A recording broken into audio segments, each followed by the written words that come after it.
Hey, hi everyone, welcome back to Learning Outcome. And today we are going to start with the new topic of Pedagogy of English Semester 2 B.Ed course. And today we are going to do the B part, मतलब हम second part करेंगे, and it is about prose. First part में हमने discuss करा था poetry. अगर आपको वो समझना है तो आप पहले ही वीडियो में जाके देख सकते हैं। फॉर वीडियोस डिस्क्रिप्शन बॉक्स में लिंक गिवन होगा, पेडागोजी ऑफ इंग्लिश का प्लेलिस्ट गिवन होगा। ठीक है, आप अगर वहाँ पे नहीं गिवन है then you can go to my video section, playlist में जाके आप pedagogy of English second semester की प्लेलिस्ट में से सारी वीडियोस को बिंज वॉच करिए। फुल वीडियो देखिएगा, बीच में मत देखिएगा वरना आपको समझ में नहीं आएगा। एंड कंप्लीट वीडियोस देखिए and I know it will be very helpful. अगर आप एग्जाम से पहले ये वीडियोस देख रहे हैं then it will be very helpful because ये क्रिस्प वीडियो होती हैं, ठीक है, and to the point video होंगी। आपको काफ़ी डिटेल में मैंने समझाया है एंड आप बिल्कुल फुलफिल कर सकती हैं अपनी नीड्स को for the examination. And do watch videos of other subjects as well, pedagogy of social studies, सारे आपके जितने भी सब्जेक्ट्स हैं पैडागोजी के main subjects, pedagogy of English and SST will be my main subjects and for other subjects main subjects जो भी होते हैं पैडागोजी के नहीं बीएड कोर्स के, तो वो सारे वीडियोस अवेलेबल होंगे इसी यूट्यूब चैनल पे। And C TET and P S TET की अगर आपको वीडियोस चाहिए तो वो भी साथ by side I will be uploading, तो आप वो भी देख सकते हैं। अगर आपको कोई और क्वेरी हो then you can comment down and let's start. Okay, तो आज हम करेंगे prose, objective, methods and steps के बारे में। ठीक है, तो प्रोज क्या होता है? प्रोज में आ जाती है आपकी स्टोरीज, आ जाती हैं आपकी, ठीक है। तो जो बुक्स में से एक्सट्रैक्ट उठाए गए होते हैं ना, जैसे कोई स्टोरी होगी, कोई कहानियां होंगी, है ना, तो बुक्स में से जो छोटी मोटी कहानियां होती हैं वो उठा लेते हैं। ठीक है, लॉन्ग टेक्स्ट होते हैं इसमें, ठीक है, कोई बायोग्राफी होगी, ऑटोबायोग्राफी होगी, ये सारे प्रोज में आ जाते हैं। पोइट्री अलग सेक्शन, प्रोज में होते हैं, डिटेल्ड होता है थोड़ा। ठीक है, आपको टेक्स्ट ज्यादा देखने को मिलता है। ठीक है, चैप्टर होते हैं, स्टोरी होती है, वो सारे प्रोज में आ जाते हैं। ठीक है, प्रोज के आज हम करेंगे ऑब्जेक्टिव, मेथड्स एंड स्टेप्स के बारे में। ठीक है, तो डेफिनेशन देख लेते हैं। अकॉर्डिंग टू कॉलरिज, कॉलरिज क्या कहते हैं? Prose is words in their best order. Prose क्या होते हैं? Words in their best order, तो उन्हें हम कहते हैं प्रोज। ठीक है, जो आपने देखा होगा स्टोरीज में कैसे वो कम शब्दों में और इतनी गहरी गहरी बातें बता देते हैं ना, hidden meaning, reading between the lines, तो ये प्रोज में बहुत लग जाती है। ठीक है, रीडिंग बिटवीन द लाइंस, आप जो पढ़ रहे होते हैं एक तो उसका मीनिंग होता है, एक होता है हिडन मीनिंग, एक होता है रीडिंग बिटवीन द लाइंस, तो मतलब वो जो चीज़ें हैं ये प्रोज में देखने को मिलती हैं। ठीक है, and prose is words in the best order. ठीक है, तो यहाँ पे शब्दों को बहुत ही शब्दों को ब्यूटीफुली वे से वीव करा जाता है और फिर वो स्टोरी लिखी जाती है। कितना सुंदर होता है, आप स्टोरी पढ़ लो, आपको ना जाने पता नहीं कितने कितने मैसेज दुनिया भर के आपको मिल जाएंगे, है ना। तो ये बुक्स में से उठाए जाते हैं, बहुत ही लेंदी लेंदी नॉवेल्स होती हैं तो उसमें से जो स्टोरीज उठा लेते हैं, कभी किसी में से चैप्टर उठा लेते हैं, तो ऐसे ही बच्चों की बुक्स बनती हैं स्कूल की। ठीक है, तो ये नहीं होता कि हाँ जी ये चैप्टर लिखा गया था कहीं से, नहीं, ये बुक्स में से उठाए गए थे। बुक्स में से कोई एक चैप्टर उठा लिया, कभी किसी और बुक में से ये चैप्टर उठा लिया, तो ये उन्हें हम कहते हैं प्रोज। ठीक है, प्रोज प्रोज होते हैं दो तरह के। डिटेल्ड प्रोज लेसन्स, मतलब जिसे हम इंटेंसिव रीडिंग के लिए भी कहते हैं। डिटेल्ड प्रोज में बहुत ही डिटेल्ड वे में लिखे होते हैं, आपको फैक्ट्स, फिगर्स, उसमें सोर्सेस सब मिल जाएंगे प्रोज में। ठीक है, तो इन्हें हम कहते हैं डिटेल्ड प्रोज लेसन्स। इसे हम इंटेंसिव रीडिंग के लिए भी यूज करते हैं। इंटेंसिव रीडिंग भी इन्हीं ये डिटेल्ड प्रोज की ही होती है। नॉन डिटेल्ड प्रोज मतलब जो, हाँ जी, शॉर्ट स्टोरीज होगी, ठीक है, तो ये जो कथा कहानियां होती हैं जो छोटी छोटी होती है तो उन्हें हम कहते हैं नॉन डिटेल्ड प्रोज लेसन्स। ठीक है,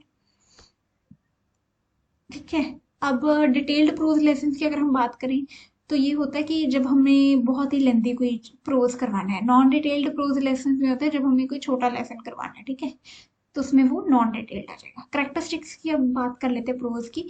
फिलोसफिकल आइडियाज, अगर आप देखो ना बड़े फिलोसफिकल आइडियाज होते हैं। आपने कभी कोई आर्टिकल पढ़ा होगा तो उसका टाइटल ही बड़ा अब्स्ट्रैक्ट सा होगा, आपने, बड़े ही फिलोसफिकल होते हैं। फिलोसफिकल लाइक लाइफ के ऊपर में लिखा होगा। Life is not a living thing, है ना, लिविंग थिंग मतलब आप उसे टच नहीं कर सकते लाइफ को, है ना। Life is just a word, आपने वो एक फिलोसफी बनाई हुई है, this this is ideal life, this is an unideal life. ठीक है, तो ये सारे जो फिलोसफिकल आइडियाज होते हैं जिंदगी के ऊपर किसी ने लिखे हैं, किसी ने प्यार मोहब्बत पे लिखा है, ठीक है। किसी ने नॉवेल्स, लव नॉवेल्स बहुत फेमस होती हैं। फॉर एग्जाम्पल रजिंदर की रविंदर रविंदर सिंह की, है ना। रविंदर सिंह की नॉवेल्स कितनी फेमस है, आप सोचो। उसकी जो नॉवेल्स हैं, I too had a love story, ठीक है। तो ये लव स्टोरीज के ऊपर जो बुक्स होती हैं, तो ये देखो कितनी फिलोसफिकल है। हाँ चलो, हाँ कुछ कुछ नॉवेल्स बहुत रियल लाइफ में होती हैं, ठीक है। लेकिन फिलोसफिकल आइडियाज मतलब आपकी सोच के ऊपर है ये चीजें, है ना। आपने जो एक्सपीरियंस करा आपने वो लिख दिया, ठीक है। अब वो कोई रियलिटी में आके तो नहीं देख पा रहा है, लेकिन आपके जो शब्द हैं जो आपने यूज करे हैं, आप ना जाने कितनी जिंदगियां उस बुक से आप संवार देते हैं ना। तो दिस आर फिलोसफिकल आइडियाज, आप कितनी जिंदगियां संवार देते हो वो एक प्रोज से, है ना। वो एक चीज लिख के, है ना। इंपॉर्टेंट एस्पेक्ट ऑफ लिटरेचर, अब जो है प्रोज इंपॉर्टेंट एस्पेक्ट होता है लिटरेचर का। अच्छा, इंग्लिश दो तरह की होती है, एक होती है लिटरेचर, एक होती है लैंग्वेज। लिटरेचर मतलब जिसमें सारी लेंदी टेक्स्ट आ जाती है, जिसमें नॉवेल्स आ जाती हैं, ड्रामा आ जाती है, स्टोरी आ जाती है, ऑटोबायोग्राफिक्स, बायोग्राफिक्स एंड नरेशन, सारा कुछ आ जाता है इसमें, ठीक है। कॉम्पोजिशन वगैरह सब। और लैंग्वेज होता है grammar part of the language. जो भी ग्रामर पार्ट होगा वो लैंग्वेज में आएगा, जो भी आपका टेक्स्ट वाला पार्ट होगा वो सारा लिटरेचर में आएगा। ग्रामर के rules, tenses, verbs, parts of speech, ये सारा कंजंक्शन, प्रपोजिशन, ये सारा कॉम्पोजिशन, ये आर्टिकल, नोटिस, है ना, ये सारे ईमेल वगैरह, ये सब लैंग्वेज में आ जाता है। लिटरेचर में आता है आपके लेंदी लेंदी टेक्स्ट ऑफ द सब्जेक्ट। तो ये होते हैं important aspect of the literature. अब लिटरेचर की आप बुक खोल लो, आप इंग्लिश की बुक खोलो, आप कितनी स्टोरीज मिल जाएंगी, कितने नॉवेल्स के पार्ट मिल जाएंगे, कितनी ऑटोबायोग्राफीज आप देखते हो, कितनी बायोग्राफीज आप देखते हो। ऑटोबायोग्राफी का मतलब होता है कि जो बंदे ने खुद अपनी जिंदगी की कहानी लिखी है।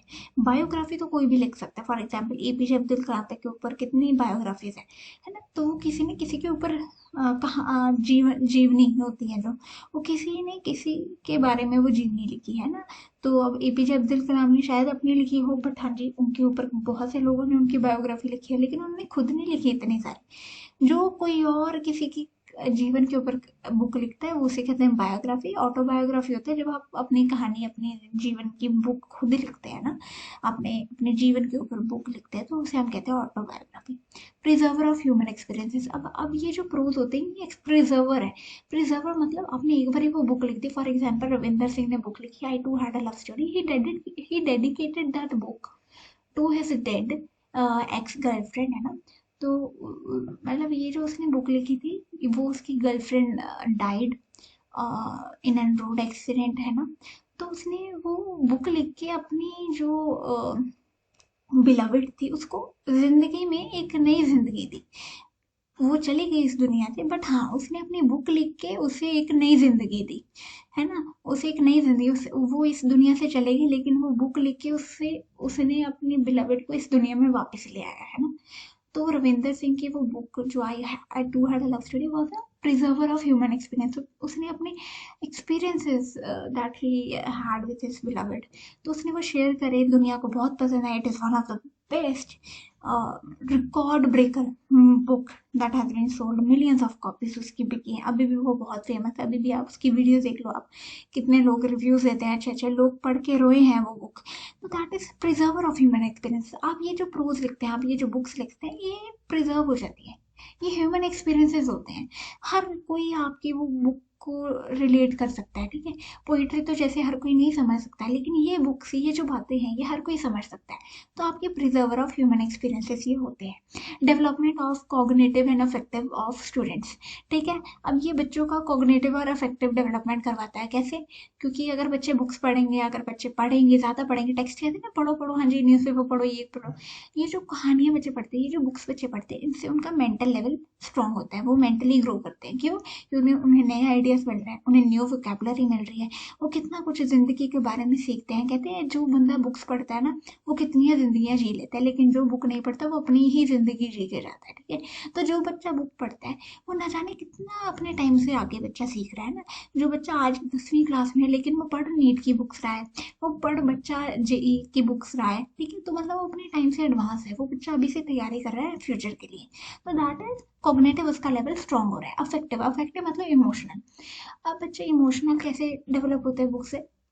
प्रोसेस है, बच्चे अपने इमोशंस को कंट्रोल करना सीख जाते हैं। बच्चे देखते हैं हाँ जी ये कैसे अपने इमोशंस को बयां कर रहा है, ठीक है, कितने अच्छे से कितने ब्यूटीफुली वे से वो इमोशंस को अपने एक्सप्रेस करते हैं ऑथर्स। तो बच्चे वो सीखते हैं, बच्चे वो पढ़ते ही नहीं है, बच्चे वो अपनी लाइफ में कहीं ना कहीं इम्प्लीमेंट भी करते हैं। जो बच्चे ज़्यादा पढ़ते हैं ना, आप देखते हो वो शांत होते हैं बच्चे, है ना। क्यों? क्योंकि उन्हें साइलेंट रीडिंग की आदत पड़ जाती है, उन्हें अच्छी अच्छी आदतें पड़ जाती है बुक से, ठीक है। बच्चे बुक्स पढ़ते हैं तो उन्हें काफ़ी चीज़ें सीखने को मिलती हैं, हेल्थ टिप्स होती हैं, ब्यूटी टिप्स होती है, ग्रूमिंग टिप्स होती हैं, बच्चे नॉलेज लेते हैं, तो उनका वो इमोशनल डेवलपमेंट भी होता है, ठीक है। डेवलपमेंट ऑफ लैंग्वेज स्किल्स जैसे बच्चे पढ़ते हैं उन्हें रीडिंग आती है, बच्चे पढ़ते हैं तो उन्हें लिखना आता है, बच्चे पढ़ेंगे तो एक टाइम पे लिखेंगे ना, हाँ जी मैंने ये बुक से चीज़ें सीखी, तो मैं ये मेन पॉइंट अपनी रफ नोटबुक में लिख लेता हूँ कि मैंने ये बुक पढ़ी, इससे मैंने ये सीखा। तो बच्चे लिखना भी सीखते हैं। स्पीकिंग, बच्चे जब पढ़ते हैं तो बहुत सारी चीज़ें पढ़ते हैं। फॉर एग्जाम्पल बच्चे टेड टॉक की बुक पढ़ रहे हैं, Ted talk is a public speaking platform. अब टेड टॉक ने अपनी कोई बुक रिवील करी है, बुक लॉन्च करी है, तो बच्चे सीखते हैं हाँ जी पब्लिक स्पीकिंग के बारे में मैंने ये पढ़ा, मैं इसे इम्प्लीमेंट करता हूँ। तो बच्चे सीखना, बच्चे बोलना भी सीखते हैं। जो बच्चे पढ़ते हैं ना, वो बच्चे कहीं ना कहीं अपने आप को उस वे में एक्सप्रेस भी करेंगे। फॉर एग्जाम्पल बच्चे ने, किसी ने सीखा साइंस के रिगार्डिंग, उसने कोई कंसेप्ट सीख लिया, उसने क्लास में आके टीचर को बताया मैम मैंने ये पढ़ा है, ठीक है। तो बच्चों की वो स्पीकिंग स्किल्स भी डेवलप होती है। बच्चों को क्लास में अगर हम खड़े होके करवाएं रीडिंग, तो वो बच्चे रीडिंग भी करते हैं, बोलते भी हैं, क्लास को रीडिंग करके सुनाते हैं, तो दैट इज स्पीकिंग डेवलपमेंट, ठीक है। लिसनिंग, बच्चे सुनते भी हैं। जब बच्चे लाउड रीडिंग करते हैं तो अपनी ही आवाज़ को सुनते हैं, तब उन्हें पता चलता है कि हाँ जी वो सेंटेंस स्ट्रक्चर को ठीक वे में बोल रहे हैं या नहीं बोल रहे। जब बच्चा अगले बच्चे को रीड करते हैं, सुनता है क्लास में, तो उसकी लिसनिंग स्किल्स भी डेवलप हो रही है कि बाकी बच्चे रीडिंग करते टाइम चुप बैठे होते हैं, एक ही बच्चा रीड कर रहा था, तो that is speaking skills and listening skills जिस बच्चे की डेवलप हो रही है। एनरिचेस वोकेबलरी, ये तो बल्कि बहुत ही ताज्जुब सी बात है कि अगर बच्चे रीड करेंगे तो उनकी वोकेबलरी भी स्ट्रांग होगी, बिकॉज वो बहुत कुछ वर्ड सीखते हैं। कहते हैं अगर आपको अपनी वोकेबलरी इनरिच करनी है ना, तो आप न्यूज़पेपर रीड करो। फॉर एग्जाम्पल ट्रिब्यून, ट्रिब्यून की वोकेबलरी बड़ी अच्छी होती है। ट्रिब्यून आप रीड करो, उसमें बड़ी अच्छी वोकेबलरी आती है इंग्लिश की, ठीक है। तो ट्रिब्यून की बच्चे अगर न्यूज़पेपर रीड करते हैं, बच्चे कोई बुक रीड करते हैं, तो आपने देखा होगा चैप्टर्स के पीछे भी ना ग्लॉसरी टर्म्स गिवन होती हैं। वो क्या होती है, बच्चों की वोकेबलरी इंक्रीज करने के लिए, बच्चे वो डेली लाइफ में वो इम्प्लीमेंट करें। अब टीचर का रोल यही नहीं है कि बच्चे पढ़ें, टीचर का रोल ये भी है बच्चे जो पढ़ें उसे इम्प्लीमेंट भी करें अपनी लाइफ में। बिकॉज आप बहुत कुछ सीखते हो, बहुत वोकेबलरी आप सीखते हो, लेकिन वो किसी फायदे में नहीं रहेगी अगर आप उसे इम्प्लीमेंट नहीं करोगे। डेवलपमेंट ऑफ एक्सप्रेशनल एबिलिटी का मतलब होता है लिखना और बोलना। यहाँ पे रीडिंग और लिसनिंग की बात नहीं आती। एक्सप्रेशनल मतलब आप किस वे में अपने आप को एक्सप्रेस कर रहे हो। हम लैंग्वेज को दो तरह से अपने आप को लैंग्वेज के वे से एक्सप्रेस करते हैं। एक होता है हम अपने आप को बोल के एक्सप्रेस करते हैं, एक होता है हम अपने आप को लिख के एक्सप्रेस करते हैं, ठीक है। तो जो बच्चा अच्छे अच्छे से प्रोज को रीड कर सकता है, सुन सकता है, लिख सकता है, बोल सकता है, तो डेफिनेटली उसकी एक्सप्रेशनल एबिलिटी भी अच्छी होगी। प्रोज के बहुत फायदे हैं। अगर हम क्लास में बच्चों को स्टोरीज पढ़वाते हैं तो बच्चे लिखना जानते हैं अच्छे से, क्या पता बच्चे अपनी स्टोरी खुद डेवलप कर पाए। इमेजिनेशन के साथ अपनी स्टोरी डेवलप करेगी। कॉम्पोजिशन क्या होते हैं, जब ये हम बच्चों को कहते हैं हाँ जी ऐसे लिखो, आर्टिकल लिखो, क्यों क्यों कहते हैं बच्चों को, ताकि बच्चा लिखना सीखे।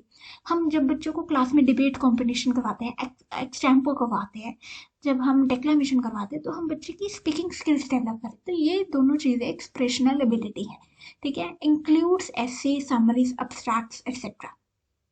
इसमें प्रोज में एसेज आते हैं, ठीक है।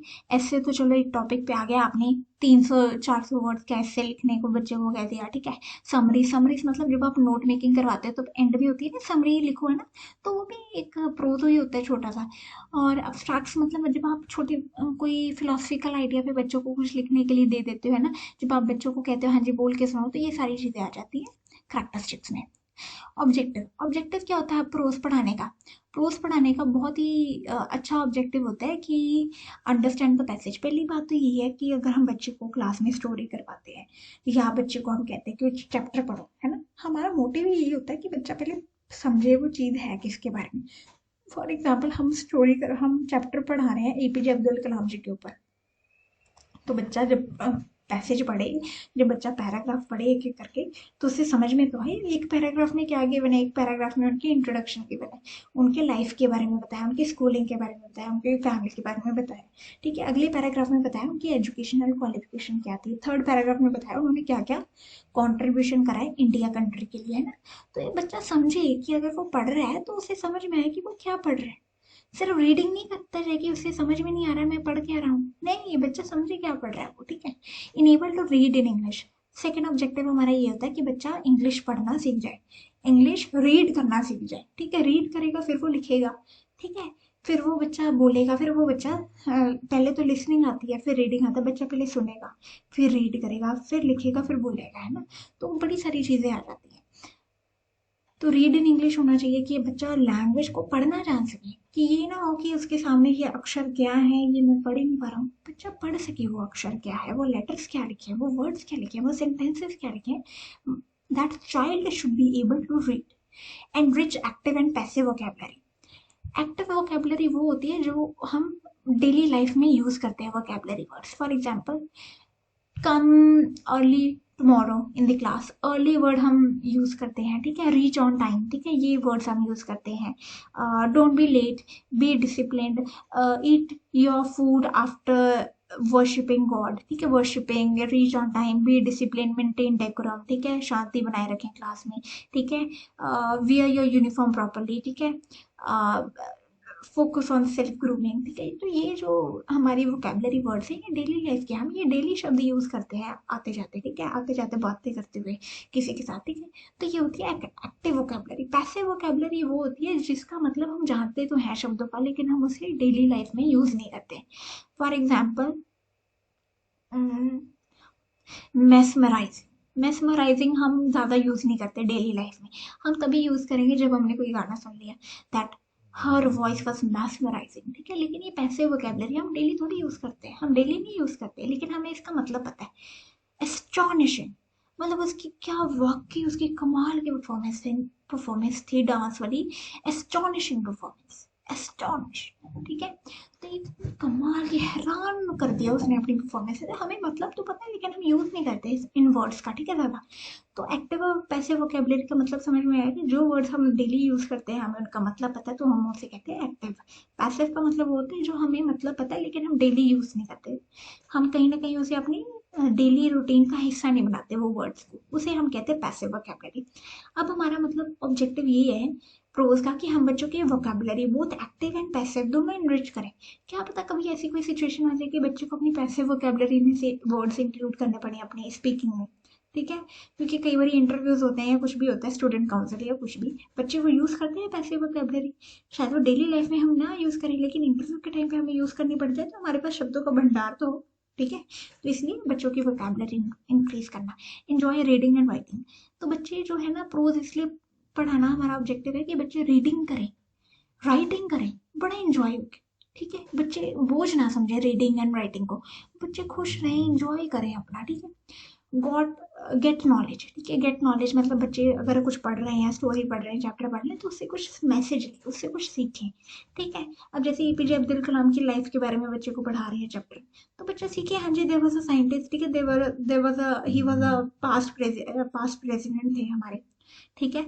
तो उन्होंने क्या क्या काम करे हैं, अभी रिसेंटली डॉक्टर मनमोहन सिंह जी की डेथ हुई है, तो कितना काम करा उन्होंने हमारे फाइनेंशियल लेवल पे, हमारे इकोनॉमी के लिए उन्होंने कितना काम करा। तो अगर बच्चों के बुक्स में ये चैप्टर आते हैं तो बच्चे समझें कि हाँ जी गेट नॉलेज, उन्हें नॉलेज मिले कि उन्होंने क्या क्या काम करे हमारे देश के बेहतरी के लिए, तो बच्चे को नॉलेज मिलती है, ठीक है। अगर हम कोई स्टोरी पढ़वा रहे हैं, फॉर एग्जाम्पल ग्रेट सासो, तो या कुछ भी क्रो, द थर्स्टी क्रो, जब हम ये स्टोरीज पढ़वाते हैं तो बच्चे को पता चले हाँ जी मेहनत करनी है, फिर हमें कुछ मिलेगा, बैठे बैठाए हाथ पे हाथ रख के कुछ नहीं होना, ठीक है। तो बच्चे को नॉलेज मिले। डेवलप इमेजिनेटिव पावर्स, अगर बच्चा पढ़ता है तो टीचर की सबसे पहले तो ऑब्जेक्टिव यही होना चाहिए कि बच्चे की इमेजिनेटिव पावर मैं स्ट्रॉन्ग करूँ। अगर बच्चा पढ़ रहा है तो क्या साथ साथ उसे इमेजिन कर सकता है वो टेक्स्ट को, क्योंकि कई बार हम जब स्टोरी पढ़ते हैं ना हमारे माइंड में मेंटल इमेजेस बननी शुरू हो जाती है, क्रो ने वो पत्थर उठाए, उसने मटके में डाले, वो मटके का पानी ऊपर आ गया। तो ये बच्चा इमेजिन कर पाए यार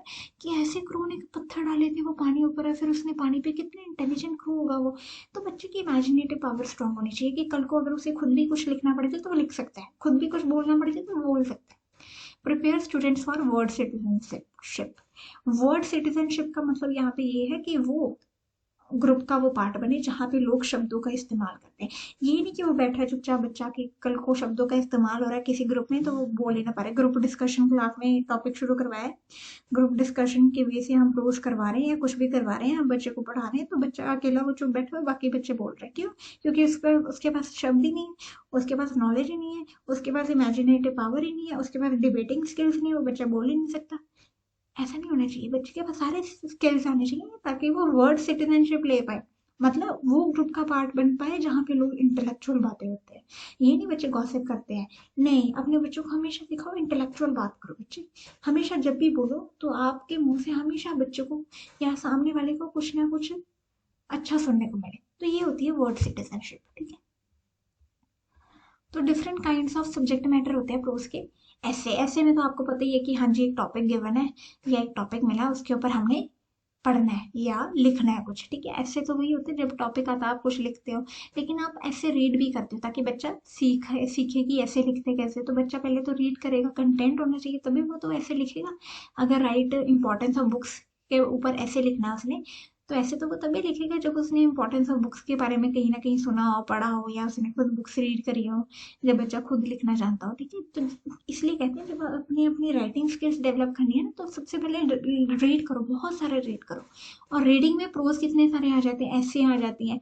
अगर बच्चे ऐसे रीड करेंगे तभी तो आगे जाके लिखना शुरू करेंगे। बच्चे ऐसे डिफरेंट डिफरेंट टॉपिक्स पे रीड करें, कंप्यूटर पे। सुबह की सैर हिंदी में टॉपिक बड़ा चलता होता था ऐसे राइटिंग में ना, हिंदी सब्जेक्ट में। तो वही हम बात करें benefits of early morning walk, ठीक है। तो ये बच्चे रीड करेंगे तभी तो लिख पाएंगे। तो ऐसे बच्चे पढ़ें, नॉवल पढ़े। नॉवल मतलब लेंथी बुक्स जो होती हैं जिसमें एक पर्टिकुलर थीम के ऊपर बुक्स होती हैं। फॉर एग्जांपल चेतन भगत की बुक्स तो अभी वैसे आती हैं, ठीक है। रविंदर सिंह की बुक्स आ गई, ठीक है। तो बच्चे, रविंदर सिंह आ गया, और भी बढ़िया सुधा मूर्ति तो चलो चिल्ड्रन स्टोरी बुक्स लिखते हैं, शॉर्ट स्टोरी में सुधा मूर्ति की बुक्स आ जाएंगी। सुधा मूर्ति की बड़ी अच्छी बुक्स आती हैं शॉर्ट स्टोरी के ऊपर, बड़े बच्चे इंजॉय करते हैं। इंग्लिश में बहुत इजी टू रीड बुक्स हैं और बहुत अच्छी हैं। अगर अपने बच्चों को सजेस्ट करनी है ना कि बच्चे अगर आपसे पूछते हैं कि मैम कौन सी बुक्स रीड करना शुरू करें, तो बच्चों को सजेस्ट करो short stories by Sudha Murthy. Sudha Murthy Indian writer है, बहुत ही सिंपल वे में लिखती है, ठीक है। नॉवल में आ जाते हैं बड़े अच्छे अच्छे अच्छे इंग्लिश नॉवल्स आ जाती है। For example three man in a boat, ठीक है। जूलियस सीजर की बड़ी अच्छी नॉवल है। तो ये नॉवेल्स आ जाती हैं, आपने पढ़ी भी होंगी। अ, फिर आते हैं बायोग्राफी। बायोग्राफी में आ गया अगर किसी के ऊपर किसी ने जीवनी लिखी है, ठीक है। For example APJ Abdul Kalam जी की बायोग्राफी आती है, ठीक है। और बहुत सारी महात्मा गांधी की बायोग्राफी, बड़ी सारी फेमस पर्सनालिटीज के ऊपर बायोग्राफी आती है। ऑटोबायोग्राफीज आ गई, ठीक है। कॉम्पोजिशन का मतलब होता है कि जैसे किसी टॉपिक के ऊपर कुछ लिखा है। कॉम्पोजिशन का मतलब पिक्चर कॉम्पोजिशन आ जाता है, पिक्चर गिवन है, आपने उसके ऊपर कुछ लिखा है या आप कुछ रीड कर रहे हो उस पिक्चर के ऊपर लिखा हुआ, ठीक है। कॉम्पोजिशन में आ जाते हैं आपकी डिबेट्स, फॉर एंड अगेंस्ट में कुछ टॉपिक गिवन है और आपने वो पढ़ रहे हो या आप लिख रहे हो फॉर एंड अगेंस्ट में, ठीक है। लिखने वाला तो अलग आ जाता है, प्रोज में रीडिंग आती है, ठीक है। तो प्रोज में अगर फॉर एंड अगेंस्ट में भी टॉपिक गिवन है, for example money makes your mind one person mad, ठीक है। क्या इंसान को पैसा पागल बना देता है? तो ठीक है, अगर ये फॉर एंड अगेंस्ट में ये टॉपिक गिवन है तो बच्चा पढ़ रहा है इंग्लिश में, ठीक है। प्ले एंड ड्रामा में वही आ गया, जूलियस सीजर आ गया, प्ले एंड ड्रामा, ठीक है। Julius Caesar is a drama, ठीक है। विलियम शेक्सपियर के इसमें प्ले एंड ड्रामा के ऊपर काफी बुक्स मिल जाएंगी आपको, ठीक है। तो ये सारी different kinds of subject matter of pros है। तो इसमें सारे जो जो कंटेंट है इन्हें हम कहेंगे प्रोज है, ठीक है। Steps of teaching prose. अब स्टेप्स क्या होते हैं प्रोज के? प्रिपरेशन। प्रिपरेशन पहले तो तैयारी करनी है कि मैंने अगर प्रोज पढ़ाना है, फॉर एग्जांपल मैंने शॉर्ट स्टोरी पढ़ानी है प्यासे कौवे की, ठीक है, थर्स्टी क्रो की। ये तो बड़ी बच्चों वाली कहानी है, वैसे आप अच्छी अच्छी लेवल की कहानियां लेना अगर आपको पढ़ाना है तो आप प्रिपरेशन करते हो फॉर स्टोरी। तो आप पहले डिसाइड करो, फॉर एग्जांपल मैंने थर्स्टी क्रो टीच करना है तो मैं क्या टीचिंग एड यूज़ करूँगी, पीपीटी यूज़ करूँगी, मॉडल यूज़ करूँगी, फ्लैश कार्ड यूज़ करूँगी या रियल आइटम्स यूज़ करूँगी। फॉर एग्जांपल अगर मैंने मटके के बारे में बताना है तो मैंने डेफिनेटली एक रियल आइटम मटका लेके आई हूँ मैं, ठीक है, क्रो की मैंने फोटो ले आई, ठीक है। तो पीके टेस्टिंग करनी है कि नहीं करनी है, मैंने करनी पड़ेगी डेफिनेटली, बच्चों को पीके टेस्टिंग तो करनी पड़ेगी। क्या मेहनत is is hard work, do hard work pays off, ठीक है। तो बच्चे बोलते हैं हाँ जी ma'am hard work pays off, definitely it is very useful for us, ठीक है। तो ऐसे ऐसे करके बच्चे पीके टेस्टिंग कैसे देंगे। इंट्रोडक्शन में हम क्या करते हैं, बच्चे को टॉपिक के बारे में थोड़ा सा बताते हैं, ठीक है। इंट्रोड्यूस करते हैं कि आज हम क्या पढ़ने वाले हैं। एम्स में आ जाता है कि हम ये आज क्यों पढ़ेंगे, कि अगर हमने ये टॉपिक पढ़ना है हम ये क्यों पढ़ने वाले हैं, ठीक है। प्रेजेंटेशन आती है मॉडल रीडिंग। मॉडल रीडिंग पहले टीचर रीड करके सुनाता है स्टोरी को या जो भी चैप्टर है, ठीक है। तो मॉडल रीडिंग में पहले टीचर रीड करेगा, फिर बच्चे सुनेंगे, और फिर बच्चे देखते हैं कि टीचर कैसे रीड कर रहे हैं, और फिर वो धीरे धीरे खुद भी रीड करते हैं, ठीक है। मॉडल रीडिंग में पहले टीचर रीड करता है।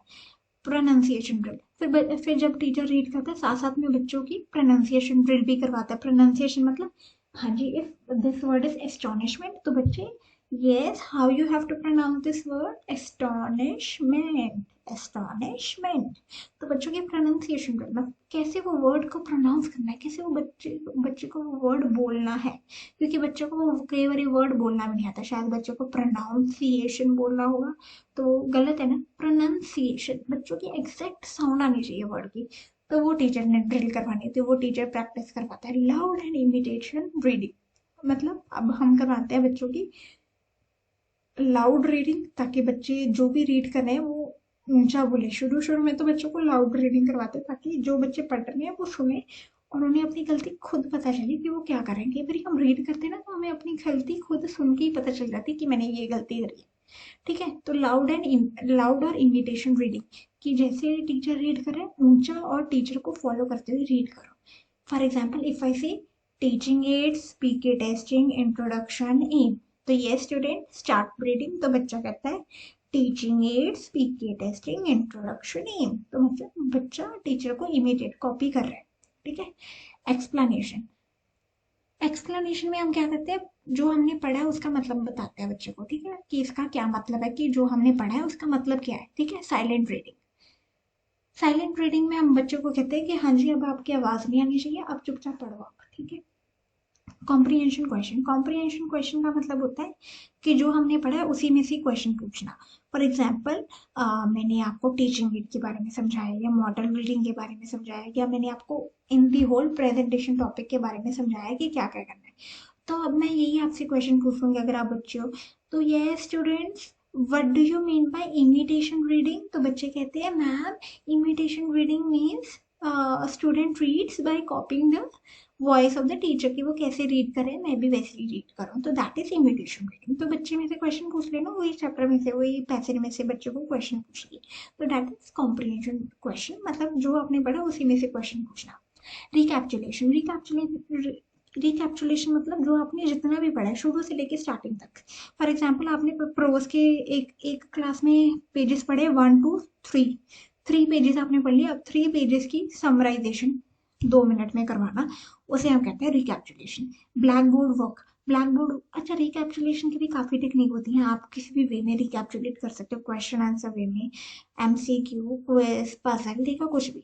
हम ब्लैक बोर्ड वर्क जो आप साथ साथ में पढ़ रहे हो, ठीक है, जब आप क्वेश्चन पूछो तो आप ब्लैक बोर्ड साथ साथ में कर रहे हो वर्क, जैसे डिफिकल्ट वर्ड का मीनिंग लिख दिया, कुछ लिटरेरी डिवाइस यूज है तो वो लिख दिया, ठीक है। तो कुछ भी गिवन है तो आप वो लिखते हो, चैप्टर का नेम, टॉपिक का नेम, किसने वो लिखा है, राइटर का नेम, ठीक है, उसका सेंट्रल थीम क्या है, उसका मैसेज क्या है प्रोज का, वो लिखते हो, ठीक है। तो ये ब्लैक बोर्ड वर्क में आ जाता है। होमवर्क में आ जाता है, आप क्या बच्चे को वो रिलेटेड होमवर्क देते हो। फॉर एग्जाम्पल हमने एपीजे अब्दुल कलाम के बारे में चैप्टर पढ़ा, तो होमवर्क दे सकते हो, हाँ जी राइट, कुछ भी रिटर्न में दे दो, लेकिन ना मैं हमेशा सजेस्ट करती हूँ कि अपने बच्चों को ना रिटर्न वर्क कम दिया करो, क्रिएटिव वर्क ज़्यादा दो जिसमें लर्निंग बाय डूइंग हो, ठीक है। For example you can ask children to make creative work हो गया, जैसे कि कोई शॉर्ट स्टोरी भी करवा दी तो बच्चे को कहना है yes you can develop your own story, तो क्रिएटिव वर्क दो ज़्यादा, हाँ लिखने वाला तो दो लेकिन क्रिएटिव दो, ठीक है, क्रिएटिव होना चाहिए। या बच्चों को कहो develop a story, you have to remember and narrate the story in the class, तो बच्चे की रिटन एंड स्पीकिंग स्किल दोनों डेवलप हो गया अच्छे से, ठीक है।